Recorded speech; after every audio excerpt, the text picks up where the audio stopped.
And I'm going to start today with a little poll.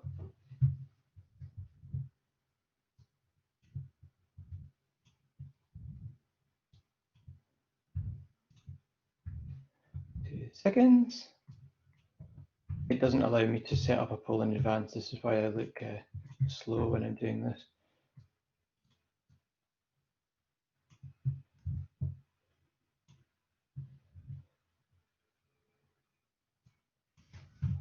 Okay, so there's a little poll for us to get going. I'm interested to know, how did week one's classes go for you?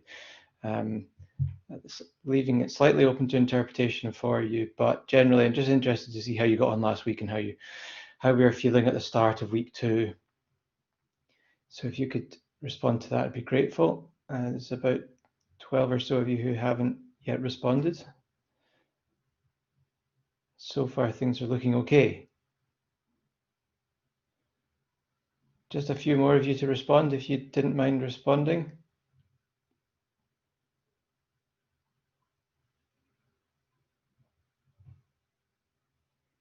Five more. Whoever's not responded, if you don't mind just clicking a response on the screen.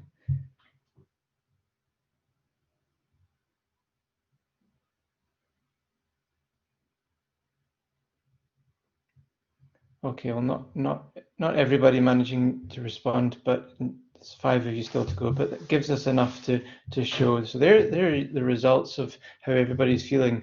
13 of you. There's about 50 of you on the class. Well, there's about 50 of you here today. There's about 80 of you on the class, but about 50 of you here today.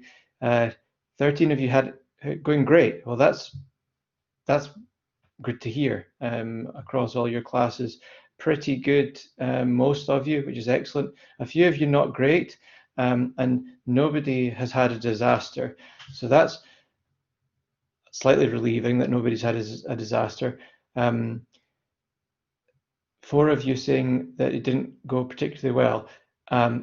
This gives me the opportunity to say, as I said last week, if things didn't go great for you last week and you think there might be something that I could do to help you, then please do get in touch via email, or you can use the forms that are on the class website. But if I might not be your personal tutor, you might not think I'll be able to help, but you never know. So just to remind you that I'm here and available if you want to reach out and I could give you a hand with something. But I'm delighted to see that most of you things are going pretty good, which is great, and some of you are in fact doing very well indeed. So long may that continue. On to today's class. So I'm just going to share the slides now with you that were available to you online. Now you will see some small additions to the slides here based on the ones that I shared. That's only because I've added in instant feedback and a couple of kind of housekeeping things at the end, but the actual substance of the slides hasn't changed, just in case you're thinking these look slightly different to the ones that were made available to you. As you know, this week is looking at the case study and the coursework. I'm going to summarize the case study and go through in detail the coursework brief and look at a couple of examples and give you the opportunity to ask questions if you have any at this point. So the main thing you needed to do in preparation for today was to ensure that you had read the case. It goes without saying that it is essential that you read the case study. It's available online. It's essential that you read that in order to prepare for the coursework. Just a very, very brief synopsis. Of course, I hope that you have read it, and therefore this is just going over stuff you already know, but very, very briefly, what the case is covering is in May 1996, 2 adventurers, Rob Hall and Scott Fisher, who were 2 of the world's most accomplished mountaineers, led expeditions attempting to reach the top of Mount Everest. 5 people, including both the leaders, died during the descent from the summit on May 11th. and that proved to be the deadliest day in the mountain's history. And since then, many of the survivors and other people interested in the case have tried to explain why the tragedy occurred and how it managed to claim so many lives. So drawing on first-hand accounts of the tragedy, the case provides you with a detailed account of the key events that took place in the days leading up to and including the final summit bid for the top of Mount Everest. So the case describes how both teams were organised, and it looks at the critical decisions that were made by both the leaders and the clients as they made their way up the mountain. And we get to see through quotes from the participants, we get to understand the sort of impressions and perceptions that they had as members of the teams, how they felt about the critical decisions that were made and the incidents that took place during the climb. And we get a chance also to see a few alternative perspectives on why the tragedy might have occurred. And that leads us into what's the point in studying this case. So it allows us to examine how teams make high stakes decisions in high pressure situations. We are able to explore why individuals and teams make flawed choices when they're under those pressures. We look at how leaders shape the context and the process through which teams make decisions. I should stress that this class doesn't focus on leadership, but leadership is a natural element of team dynamics. So this case, we naturally cover the roles of the leaders, and depending on what angle you take in your assignments, you may wish to look at leadership as a kind of element of the team performance, and that's absolutely fine. Just to make that clear, because obviously there's quite a lot of focus on Hall and Fisher within the case. So we look at how those leaders may create a climate in which people feel comfortable or don't feel comfortable, and with things like expressing dissent or countervailing opinions to the ones that are stated by leaders. We look at cognitive biases and why individuals make systematic errors of judgment. And we look at how we need to be aware of the traps that individuals and teams as a whole encounter when they make decisions in crisis situations, enabling us to discuss the tragedies and maybe looking at what strategies could be employed to avoid these traps. It also gives us an opportunity to examine failure in detail, catastrophic systemic failure. So we'll look at how it's nearly impossible to identify a single factor that caused the tragedy. So we're looking at applying multiple theoretical perspectives to examine a serious organizational breakdown. So we'll look at things like behavioral decision theory within the team effectiveness literature and complex systems theory, which is what we're going to cover next week. And then ultimately in the coursework, you're going to be looking at how to integrate conceptual perspectives from these different theoretical areas and apply them to the case. So that's a kind of overview of the case itself. We're going to go on now and look at those specific areas. So over the coming weeks, we are going to break the case down across these different levels. And hopefully you've had the chance to look at the materials online in advance of today, so you're a bit familiar with this. But just to cover it in brief, we're breaking we're looking at the case at 3 different levels. That's the way best to explain it. So we've got the organizational level or the systems level. So that's the zoomed out view as I explained it on the class website. And in that we're looking at complex systems. We've got the group level, and that's looking at shared beliefs, and particularly we're going to look at team psychological safety, which is a concept it's been kicking around in the psychological literature for quite some time, but our academic hero on that subject, Amy Edmondson, has really examined it within the team context. And that's what I mentioned there in my summary of the case. That's to do with a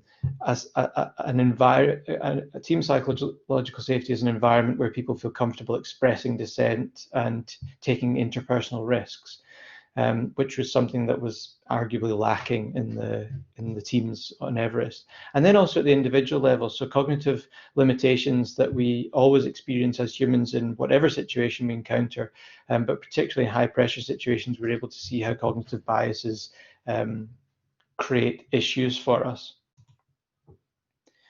So here are the three levels, and then the specific areas that we're going to cover in class. So at the top, we've got organizational level, which we're referring to complex systems, and in particular, we're going to discuss complex interactions and tight coupling. At the group level, we're looking at team effectiveness, and specifically, we're focusing on psychological safety. And then at the individual level, we're looking at cognitive biases, and we're going to look specifically at three different cognitive biases: sunk costs, overconfidence bias, and recency bias. And all of these materials are online, and I'll show you that at the end today. So moving on, I'm going to look at the actual coursework brief and go through the examples that are available to you, just to point out a few elements that demonstrate strengths of those examples and how you might think about putting your work together for the coursework. I should say, in case I forget to say so later on, both the examples that you have access to on the class website, they both got A grades. So they're examples of good work, just to let you know, in case you're trying to understand evaluate the quality of it. So let's go to the coursework brief. Just give me a little second. I'm going to share that with you.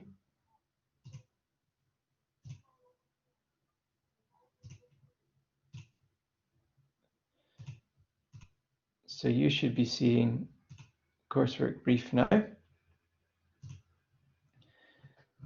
And you have access to this online, so I'm assuming that you have all had to go at looking through this, but I like to go through it in detail in class to make sure I know that you're all on the same page, and I can maybe just go into a little bit more detail about some of the points on it. So as you know, it's worth 50% of your overall grade. It's a word limit of 2,500 words. If you've been taught by me before, or if you know me from other scenarios like dissertation supervision or whatever, you will know that I'm principally interested in you really getting into and enjoying the intellectual challenge of doing the coursework. It really does not cause me difficulty if people go slightly over the word count. Put it this way, I kind of operate within the limits of plus or minus 10%. And if someone submits something that is double the word count, then I'm going to have to talk to you about it, because you've taken too long to attend to what is required of you in the coursework. But the reason I'm saying this is I don't want you to be stressed out by word count. But 2,500 words is the appropriate amount of space for you to deal with what is asked of you. The coursework is split into two sections.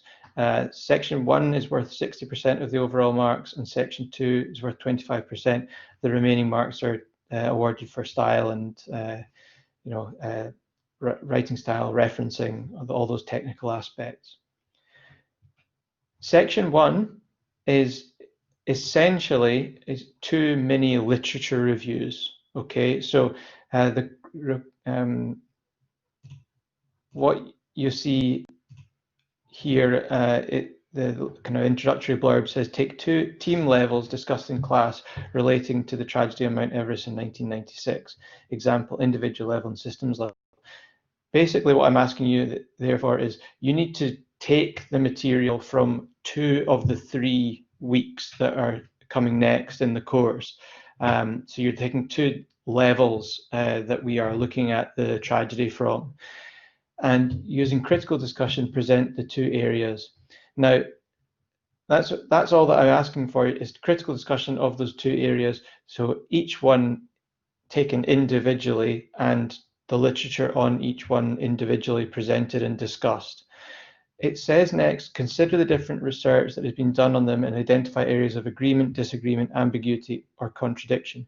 To be clear, when I say agreement, disagreement, ambiguity, and contradiction, I mean within each respective level. So what I'm not looking for in section 1 is that you do any kind of comparison between the two. I'm simply looking for you to say, okay, here's section 1, part 1, here is the discussion on cognitive bias, and then you focus solely on cognitive bias and discuss the area that you want to focus on in there. And then in the next part of section 1, let's say it's team psychological safety, you discuss the literature on team psychological safety and only that literature. I'm not looking for any cross comparison across the two levels in section 1. Section 1 is about introducing your knowledge and understanding of the literature on each of your chosen levels. So you see here, I mean, these two separate blurbs are more or less identical. So critically discuss your first chosen team level. You should give an explanation and critical discussion of literature relating to your first chosen level, example, the individual level, which would be cognitive biases, by making consistent and critical scholarly reference to appropriate academic sources. Note that each team level has a considerable amount of literature related to it, and you will need to choose an area of focus for your critical discussion. It is almost impossible to be too focused, but it will be easy to be too broad. And by that, I mean that you're fourth years and you understand how to work with literature. I'm giving you the kind of broad boundary of individual, group, and systems level, and I'm going to direct you towards specific areas within those. But it's then up to you to look at the literature and decide what specific part you want to focus on in your discussion.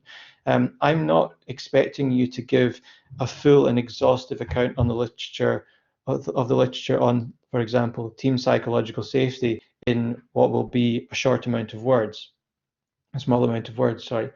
You need to quickly move from sort of saying, okay, here's team psychological safety, a brief introduction to it, and then move into focusing on certain parts of it. Or if you're looking at the individual level, you probably aren't going to cover sunk cost fallacy, overconfidence, and recency bias. You're probably going to focus on maybe just even one of those and look at the literature relating to it.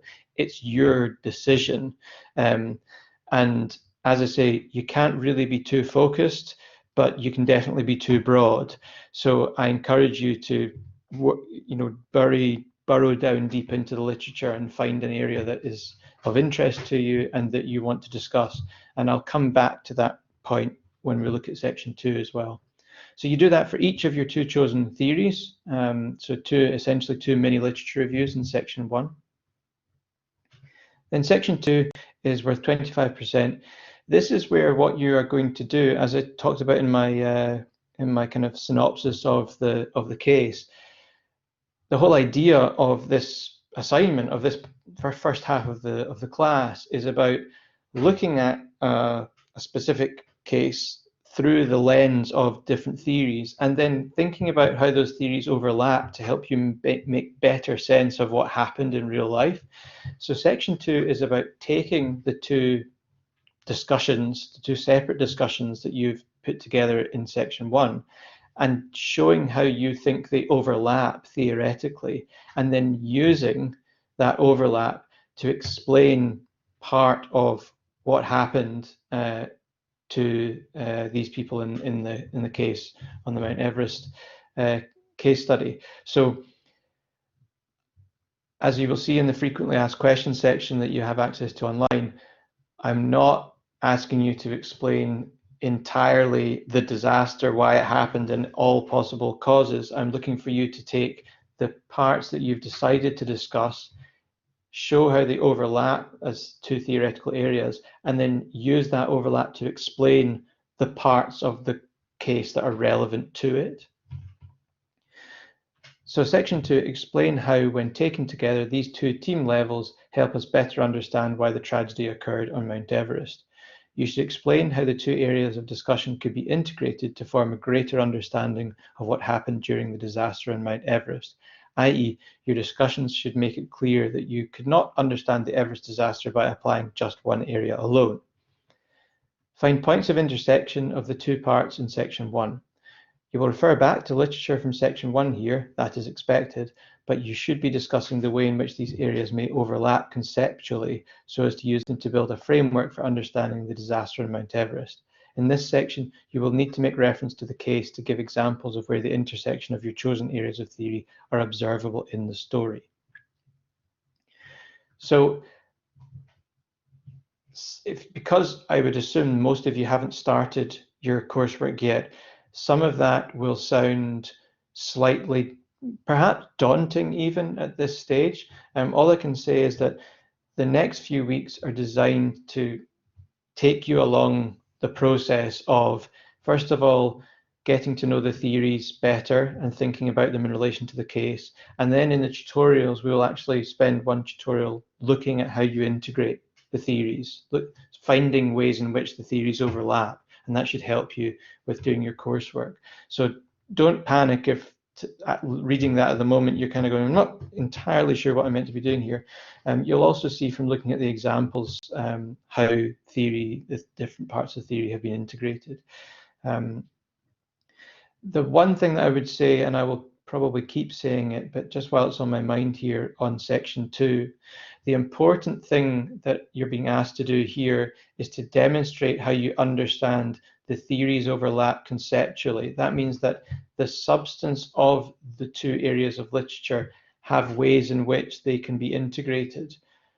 What I'm not looking for you to do is find an example in the case. So take something from the story and then say that's an example of theories overlapping. You need to be led by the literature. So find the ways in which the literature overlaps first, and then use that to find elements of the story that it explains. So you're using the theory to explain the story, not the story to explain the theory.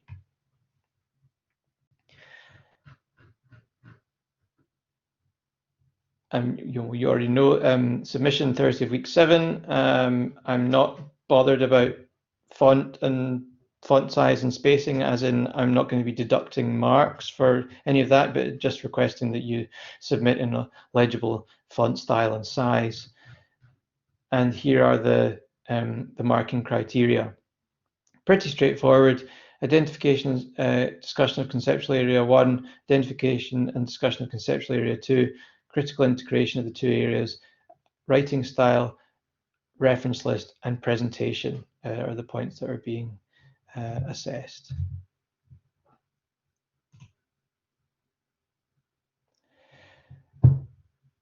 George, you've asked if I want double line spacing. I don't mind.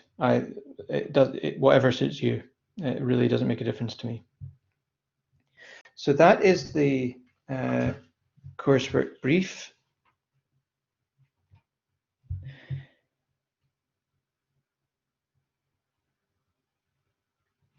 The only thing I would say at this point is a reminder that the secret to this coursework is reading. Reading, which may be a disappointing thing to hear for some of you, but that's what is required of you to do well in this course. And in this assignment in particular, what I often find is that we get to a certain point of the semester, and I'll get some people coming to me going, I just don't see how my theories overlap. And the answer is usually you need to do more reading. So you've not quite covered enough of the literature to get a sense of how the two different pieces fit together. Either that, or you've not yet been specific enough in your discussion. So remember the keys in the reading, and if you come across a point where you're confused or unsure, the first thing you should try to do is read a bit more before you panic. Henry, you've asked if there were diagrams, would I rather have them in the main body or the appendices? I would rather just you put them in the main body, to be honest. There shouldn't be the need for too many diagrams in coursework 1. In coursework 2, you might find that you want to present a diagram. I'm not against there being diagrams, but I'd certainly say that you should remember that they aren't essential in order for you to do well. So we're now going to move on to look at a couple of examples, unless there are any other questions at this stage. Okay, so we're going to move on to our first example.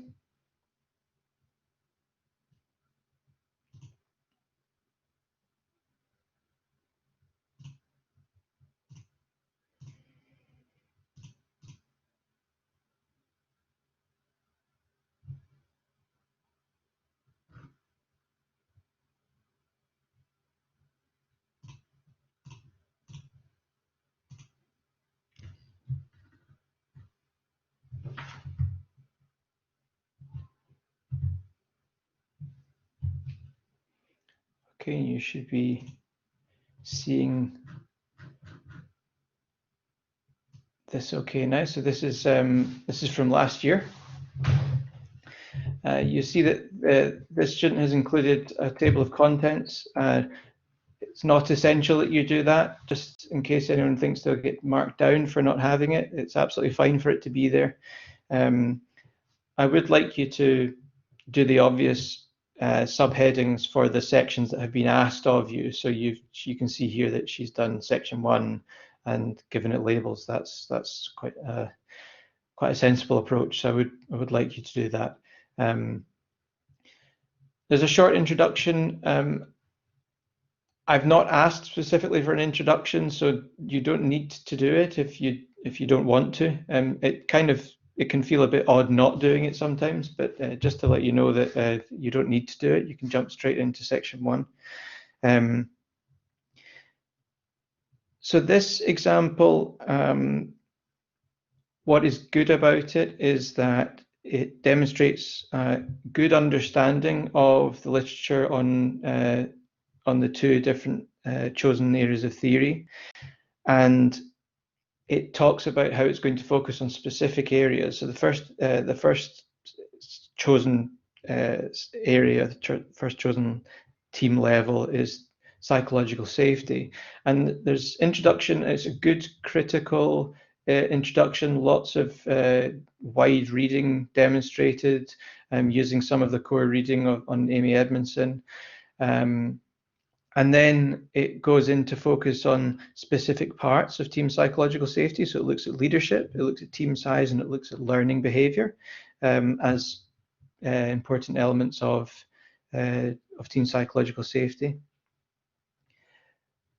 So there's a sense that this student has done a lot of reading and has recognized specific areas and has made a decision to focus on some and not others, which meant that the work had a good authorial voice, and you could see that it knew where it was going.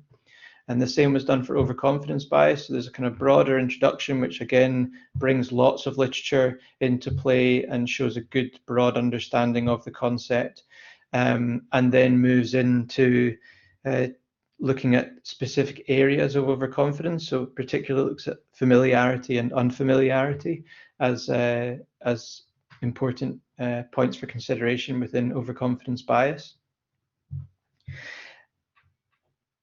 And then in section 2, the integration, it looks at particular parts of the theories and uses the areas of focus that have been chosen in section 1. It uses them as the points of integration. So she looks at how hierarchy and status difference is an area of intersection, and she talks about how increased hierarchy creates increased overconfidence higher up in the order, and it decreases psychological safety lower down in the order. So that was quite a smart way of looking at it. So seeing that the actual team structure had impacts on overconfidence bias and psychological safety at the same time. And that's led by her reference to the literature. So that amplified the depth of the hierarchy, and you can see how that explains, if you've read the case, you'll see how the amplification of the depth of the hierarchy led to problems. She then looks at the overlap between leadership and familiarity, and both of these ideas were discussed in section 1. So that's status difference there, leadership style here, and then familiarity here. And leadership and familiarity were both things that were specifically discussed in section 1. Someone had a question there. Murray, are headings and subheadings included in the word count? Yes, they are. I mean, you're going to have a handful of words in headings and subheadings. As I said before, I'm not going to mark you down if you're a few words extra over. So basically, I would say, please don't stress about it. Let's move on to looking at the second example.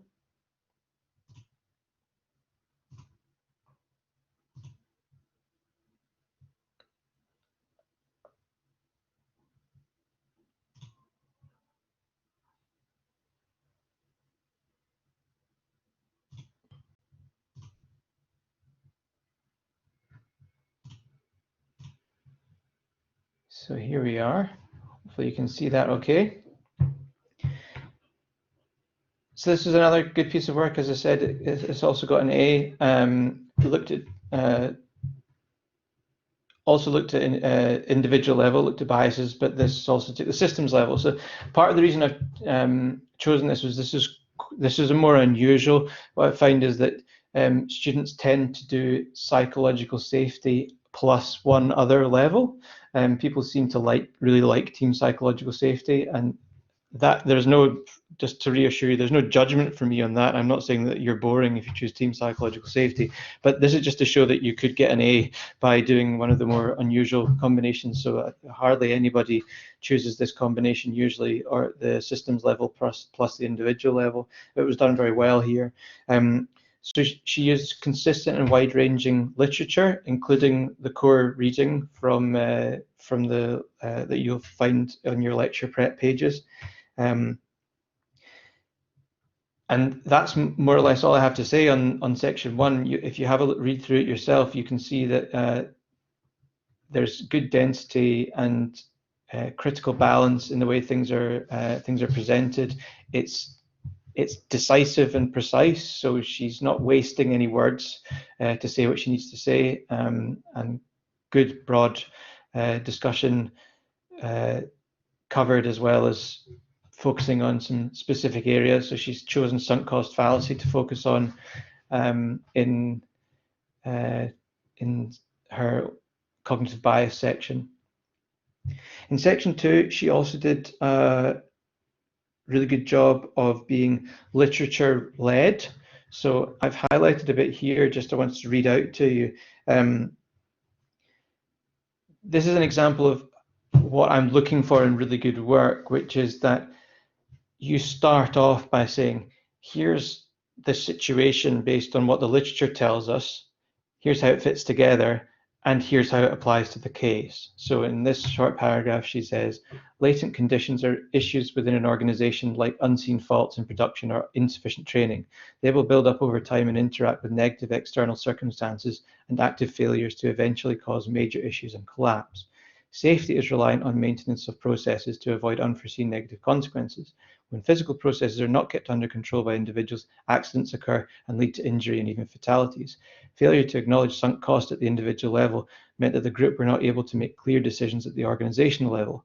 Krakauer described that we were a team in name only, and we would ascend as individuals, breaking down the system's thinking. And she goes on to further develop that explanation.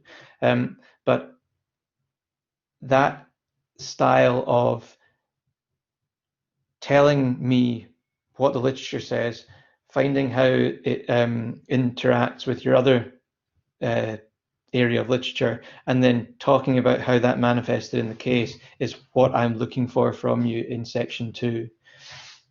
Literature A says this, literature B says that, this is why they overlap, and that tells us this about the case.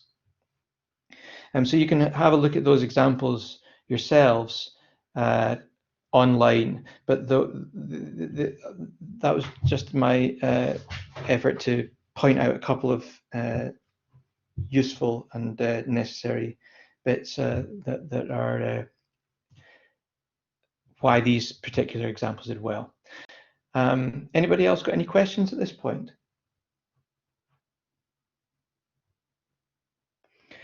So one final thing I would say in preparing for your coursework is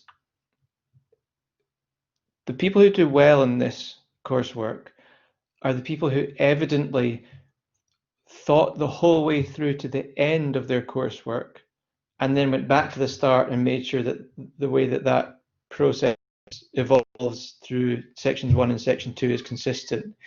So you can see it a mile off. You'll get people who they do section 1, they look at the literature, they review it, they write about it, and they might write good stuff about it.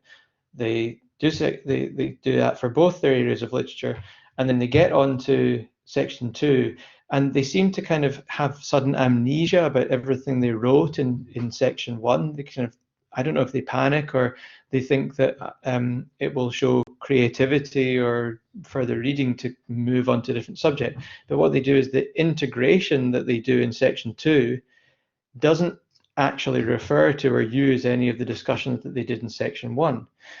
Now, when I'm saying it like this, it sounds so obvious, it almost seems silly, but that happens quite consistently with people. And ironically, as I said, there's 80 odd people in the class and there's 50 odd of you here, so I'm probably speaking to the people who will do this well. But a reminder that it's not a murder mystery.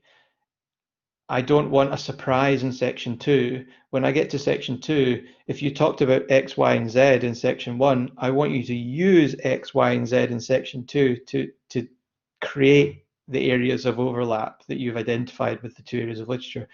You will refer back to the same literature that you discussed in section 1, that's fine.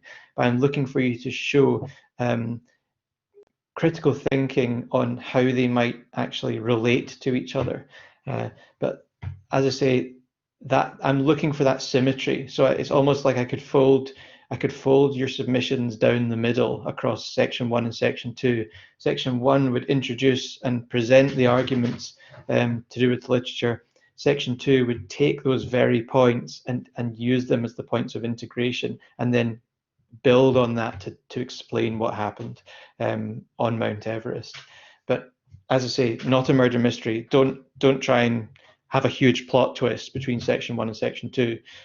Use section 1 to inform the direction you take in section 2. And that means that you do need to kind of jump between the two. So those who start in good time and have enough time to go back to section 1 and think, well, how does section 2 and section 1 join together? They do better. People who do it at the last minute and rush through section 1 and then panic and try and find a point of integration that might not actually relate to section 1 are those who don't quite hit the top marks. So I thought it might be just interesting for you to think about what is going through these people's heads on Mount Everest.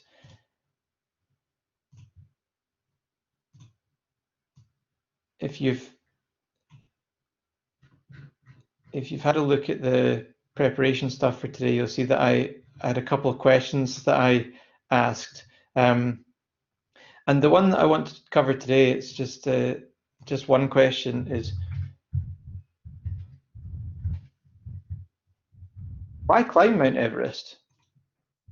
And I'd like you to post on the whiteboard here. What it seems like a basic question, but actually there are lots of different things that might inform our motivation to climb Mount Everest. So just if you could just fire on the whiteboard to see a few answers there. I'll try and spread them out so that we can read them all. these are interesting examples so far. Accomplishment, sense of achievement, another person wanting achievement. Someone's saying the famous line because it's there. So you've actually, have people watched the film? I should have probably asked that earlier. If you hadn't seen it before, have you watched the film since last lesson?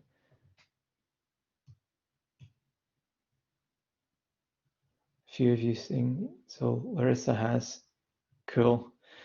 It's fortunately for me, it's actually a really good film as well, as being the same story as covered in the case.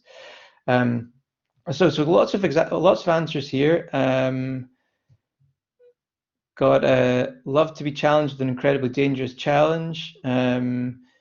Financial gain, yes, absolutely, for those who are running the ascent. Someone's asked, how accurate is the film to the actual case? Well, I would love you to answer that question because hopefully you've read the case and watched the film and you can actually consider both. I don't want to influence your thinking, but I'm going to make the assumption that most of you actually will have both read the case and watched the film. And I would say the main inaccuracy in the well, there are two inaccuracies. One's in terms of representation of the characters, and two is in terms of the kind of immediacy of how everything went down. So in terms of the representation of the characters, if you've read the case, you will see that Rob Hall in particular comes across as he's a bit of a he's a bit nasty, really. He's a bit arrogant and kind of self-important, is how you would, a bit full of himself. And of course, to make a Hollywood film out of it, we need to really root for the characters. If you're wanting a dramatic story, your main character, your hero, you need to think he's a hero. So he's presented much more as this kind of super nice guy in the film, and he really wants to just get everyone to the top and do right by his clients. And if you read the case, certainly you don't get that feeling from reading the case. The other part where the film departs slightly from what really happened was that actually a lot of the reason people died was that there was just mass confusion about who was where and when. So some people were actually very near the tents and they descended successfully and they were very near the tents, but they took a wrong turn in their exhaustion and not being well, and because the storm hit.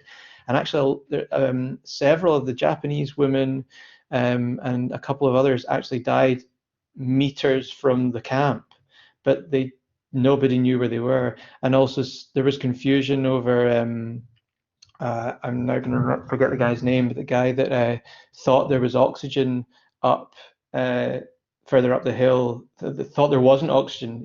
Because he had altitude sickness. He thought there wasn't oxygen in the oxygen tanks, but there actually was. They thought he'd returned to camp, and he hadn't.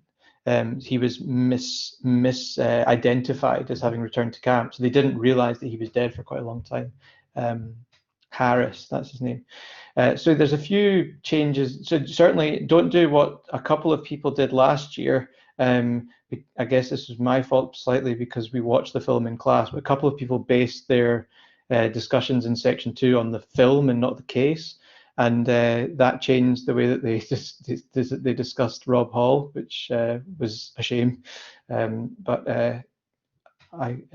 to reiterate, we're doing this on the case study, not on the film, but the film certainly does help with giving you a sense of the narrative. But the film is very accurate in a lot of ways, and certainly the overall idea of the story is well represented with the film. So lots of things here, which thank you for popping them up on the whiteboard. Someone wants a bragging point. That's quite an extreme length to go to brag, but I admire your commitment to bragging rights. So a lot to do with personal challenge, and I think that someone's quoted the because it's there. So so one of the original kind of adventurers on Everest, Lee Mallory, he was the guy that famously said because it's there. And actually, history suggests that the reason he said that was because he was bored of being asked, "Why do you climb Everest?" So it was a bit of a sarcastic response. But if I'm going to scrub this whiteboard in a second, but think about what you've put up there. What I'm going to do is take a quick little screenshot of that.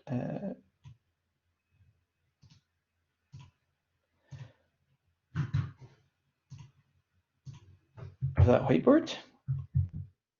Start it again, and I'd like you to tell me what kind of people climb Everest.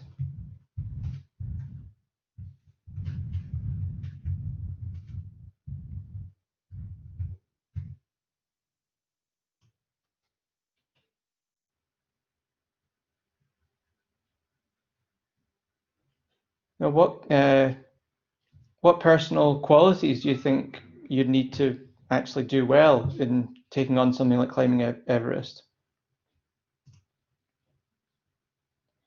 Wow, great responses. Thank you very much. So someone says selfish. That's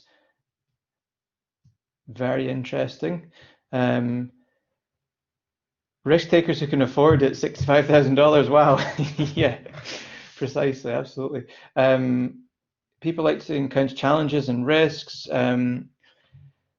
Brave, ambitious, adrenaline junkies, crazy people, high achievers with inferiority complex, determined.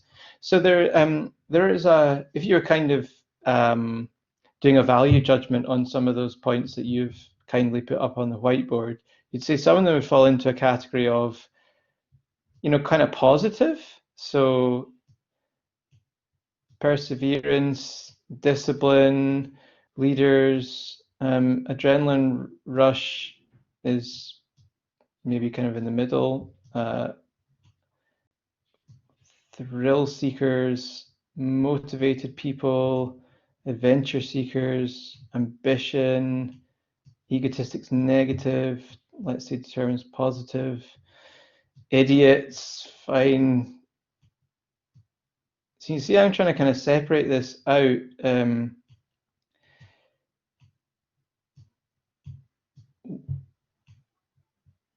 People who want to prove people wrong, that's an interesting one. You could say that is veering towards a kind of negative motivation. Do you see any overlap in when you're thinking of people who climb Everest? See any overlap in you guys? That's a good one there to inspire people. You're all about to go out into the job market. You, whether you are aware of it or not, you believe you belong to a tiny minority of global elite people who have been to university, and then you're going to go into a competitive job market. Do you see any overlaps with yourselves and climbing Everest in the job market you're going to go into?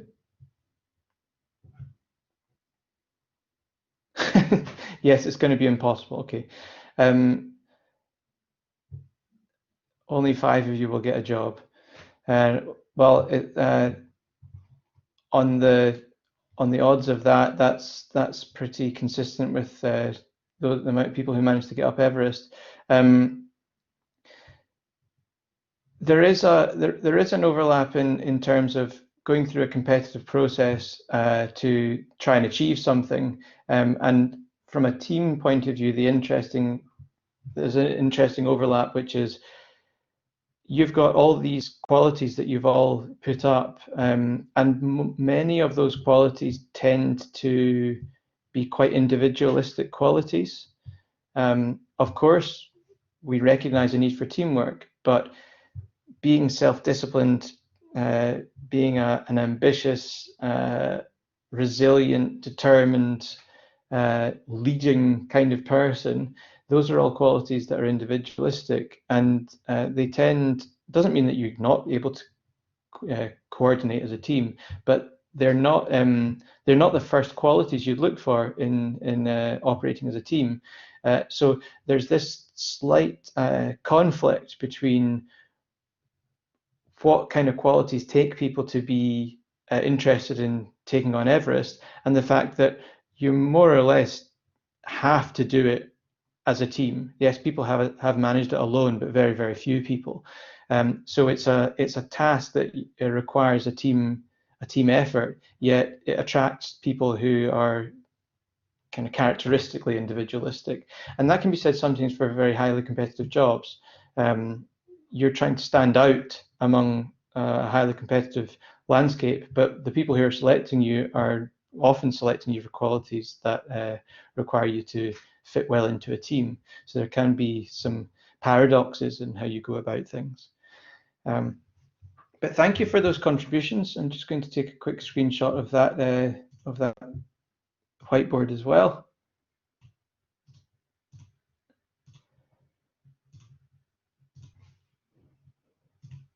And we'll just coming to the end of the session now.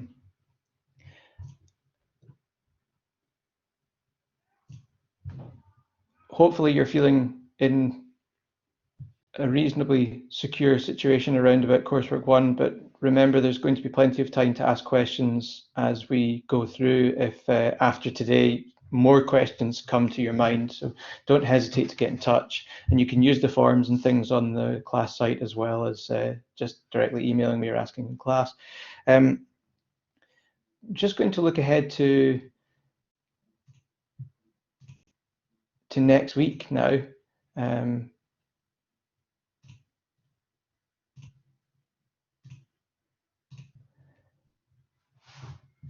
Next week, if you go on the class website, that's us just finished week 2. Next week, we're looking at complex systems.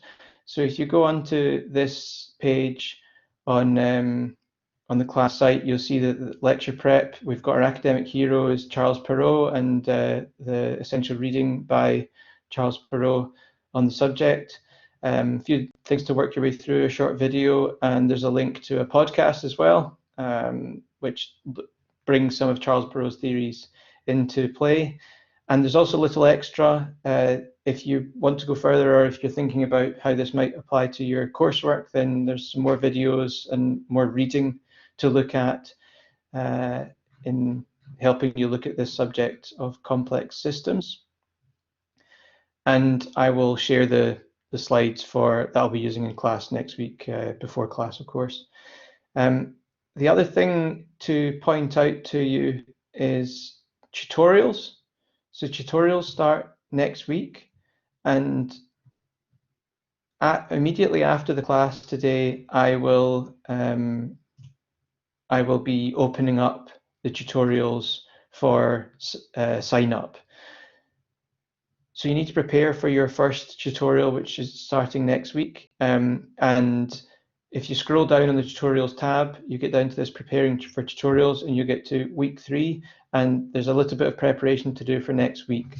So you've got some questions to think about, and there's a podcast to listen to, which is a podcast that I've recorded, kind of introducing you to thinking about teams and some of the paradoxes that relate to teams and their performance, and how things play out for teams in different contexts, sport, and so on. So I'd like you to have a listen to that podcast before you attend your first tutorial next week. And as I say, I'll be opening up the tutorials for sign up immediately after class today. So if you want to go to onto the Vision site, which is where you'll be accessing tutorials, want to go to Vision immediately after this on the Team Performance Dynamics pages, then you'll be able to kind of bag your slot if you need to make sure that you get a particular time in your timetable. So that's the end of today's session. If anybody has any questions before we finish, please do ask away. And if you don't, then I hope you enjoy the rest of your week, and please take some time to go through the preparation for next week's class and also for tutorials as well. I meant to also say that I've talked about instant feedback. There wasn't any instant feedback from you to do with the course, other than a few comments saying that people were liking the materials online. So I'm pleased to hear that. Murray's asked if it's a 12 p.m. or a 5 p.m. submission on the deadline date. It'll be a 5 p.m. submission on the Thursday, Murray. Okay. I maybe haven't specified that in the brief, so I apologize. I will make sure that that's made clear, but it will be a 5 p.m. submission. So thanks very much for your attention. That's us finished. I'm going to stop recording, and please feel free to leave from now. And if you want to stay behind to ask a specific question, you can do that as well. But wishing you all the best for the rest of the week, and I'll see you next time.